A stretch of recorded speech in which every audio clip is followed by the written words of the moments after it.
नमस्कार, मैं सचिन दुबे। आप सभी दर्शकों का इंडियन सिटीजन टीवी में स्वागत है। मीरा भाईंदर में काफी सालों से शिवसेना के लिए काम कर रहे संजय वर्तक ने आज बाला साहब ठाकरे के जन्म उत्सव के दिन उन्होंने भारतीय जनता पार्टी का दामन थाम लिया है और आज उन्होंने भारतीय जनता पार्टी में प्रवीण दरेकर जी के हाथों से पक्ष प्रवेश किया है। इस विषय पर आइए जानते हैं इन लोगों का क्या कहना है। नहीं, ये तो खाली शुरुआत है, ये तो झांकी है। अभी बहुत मीरा भाईंदर का पिक्चर बाकी है। भारतीय जनता पार्टी पूरी ताकत के साथ मीरा भाईंदर में जो भारतीय जनता पार्टी का वैभव था वो वापस हम लोग प्राप्त करेंगे। समाज के सब स्तर के लोग आज मोदी साहब के नेतृत्व से प्रभावित है। राज्य में देवेंद्र फडणवीस साहब का कारोबार से प्रभावित है और कुछ भी ये सरकार कर नहीं कर रही महाविकास आघाड़ी की। इसलिए भारतीय जनता पार्टी यही लोगों को अल्टरनेट लगता है। इसलिए हमारे संजय वर्तक जो शिवसेना के विभाग प्रमुख थे, अभी शिवसेना में राज्य में सत्ता होने के बाद भी आज बाला साहब के जयंती के दिन ऐसा क्यों होता है कि उनको नहीं लगता अभी हम काम नहीं कर सकते हैं, तो लोगों का अभी शिवसेना के ऊपर भी विश्वास नहीं रहा। आप देखोगे महाराष्ट्र में नगर पंचायत का चुनाव हुआ, मुख्यमंत्री शिवसेना का, सरकार शिवसेना का, शिवसेना 4 नंबर पे गई क्योंकि उनका ना पार्टी के ऊपर ध्यान ना लोगों के ऊपर ध्यान। इसलिए संजय वर्तक सर के लोग भारतीय जनता पार्टी के साथ आत्मविश्वास से जुड़े हैं। हमारा रवि व्यास है जो वह नेतृत्व कर रहा है, अच्छी तरह से युवा को जोड़ रहा है। अलग अलग पार्टियों से अच्छे लोग हमारे पास आ रहे हैं और वापस मैं खुद मीरा भाईंदर में जाने वाला हूँ, ध्यान देने वाला हूँ और वापस संगठन खड़ा करके भारतीय जनता पार्टी का बाले किला मीरा भाईंदर रहेगा, ये मैं वादा करता हूँ। भारतीय जनता पार्टी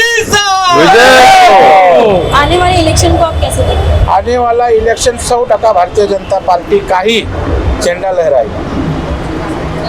मीरा भाईंदर शहर के अंदर मोदी जी को मानने वाला वर्ग बहुत बड़ा है। साथ में जो हमारे महाराष्ट्र के सर्वोच्च नेता है आदरणीय देवेंद्र जी फडणवीस जी, उन्होंने हमारी 5 साल की भाजपा की सरकार के अंदर मीरा भाईंदर शहर के अंदर इतने विकास कार्य किए हैं। 1000 करोड़ रुपए से ऊपर की जो विकास नीति है हमारे मीरा भाईंदर शहर में उन्होंने दी है और देवेंद्र जी के किए हुए कार्यों को, मोदी जी के विचारों को, हिंदुत्व के संस्कारों को मीरा भाईंदर शहर के अंदर 80% लोग इस भारतीय जनता पार्टी को मानने वाला वर्ग है। और हमारे पास में प्रवीण भाव जैसे हमारे पड़ोस के अंदर ही हमारा सौभाग्य है कि विरोधी पक्ष के नेता और भारतीय जनता पार्टी के वरिष्ठ नेता हमें आशीर्वाद देने के लिए, हमें समर्थन देने के लिए, हमें सपोर्ट करने के लिए, इनका मार्गदर्शन हमें समय समय पर मिलता रहता है। तो हमें पूरा विश्वास है कि आने वाले समय के अंदर भारतीय जनता पार्टी अपने खुद का महानगर पालिका का रिकॉर्ड तोड़ेगी और अब की बार 80 पार का जो नारा है वो हम लोग पाएंगे। नहीं कि मेरे मीडिया प्रभारी बनने के बाद कुछ ऐसा हो रहा है। ये हमारे जो पार्टी में जैसे आज जहाँ पर आप खड़े हैं, प्रवीण भाव खड़े हैं, जिस तरह से उन्होंने हमारी हौसला अफजाई की है, जिस तरह से आने वाले लोगों की हौसला अफजाई की है,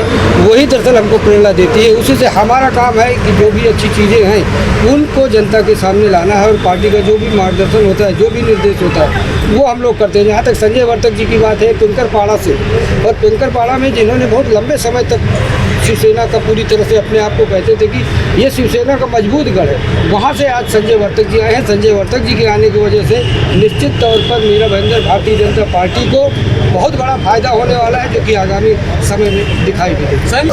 कार्य देखकर और प्रवीण बाबू और रवि जी के संपर्क में जो भी कुछ कार्य